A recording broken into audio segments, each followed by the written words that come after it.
Hi friends, welcome to Raj Kalyan videos. ఈరోజు మరొక వీడియోతో మీ ముందుకు వచ్చాను. ఈరోజు ఈ వీడియో ఏంటంటే బీరప్ప సంబరాల్లో ఇది చివరి రోజు. ఈ యొక్క బీరప్ప దేవుని సంబరాలు దగడపల్లి గ్రామంలో చాలా ఘనంగా జరిగాయి. అయితే ఈ యొక్క బీరప్ప సంబరాల్లో ఇది చివరి రోజు. బీరప్ప దేవుణ్ణి గుడి దేవర నుంచి పొలంలో ఉన్న గుడి దగ్గరికి ఈ యొక్క బీరప్ప వేషం వేసుకొని బీరప్ప దేవుడి వేషం కట్టి ఈ యొక్క పల్లకిలో బీరప్ప దేవుణ్ణి ఊరేగిస్తూ గ్రామంలో ఊరేగిస్తూ ఊరు బొడ్రాయి నుంచి బీరప్ప దేవుడు ఉండే గుడి దగ్గర వరకు పల్లకిలో బీరప్ప దేవుణ్ణి ఆసీనులుగా చేసి ఆ యొక్క బీరప్ప దేవుని పల్లకిని భక్తులు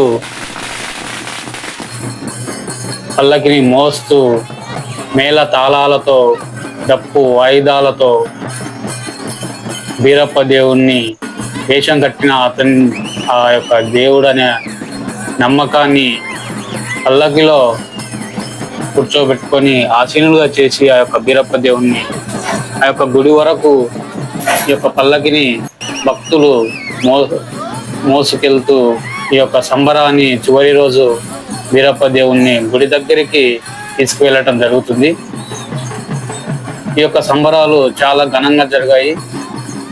ఈ బీరప్ప సంబరాల్లో దేవుడు ఉన్నాడని రుజువు చేయడానికి వర్షం కూడా బీరప్ప సంబరాల్లో వర్షం కూడా పడింది.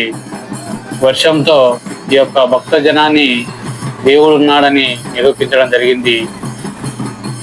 బీరప్ప స్వామిని ఈ యొక్క కురువ ప్రజలు ఎంతో ఘనంగా జరిపి చివరి రోజున బీరప్ప వేషం కట్టిన దేవుణ్ణి పల్లకిలో మోస్తూ ఊరేగిస్తూ కురువ ప్రజలు ఎంతో సంతోషంతో ఉత్సాహంతో కోలాహలంతో డప్పు వాయిదాలతో ఆ యొక్క బీరప్ప స్వామిని గుడి దగ్గరికి పల్లకిలో మోస్తూ తీసుకెళ్తున్నారు. ఇదే చివరి రోజు బీరప్ప సంబరాల్లో. ఇంతటితో ఈ యొక్క బీరప్ప సంబరాలు ముగించడం జరిగింది. ఓకే ఫ్రెండ్స్, ఈ యొక్క వీడియో నచ్చితే లైక్ చేయండి, షేర్ చేయండి, సబ్స్క్రైబ్ చేసుకోండి.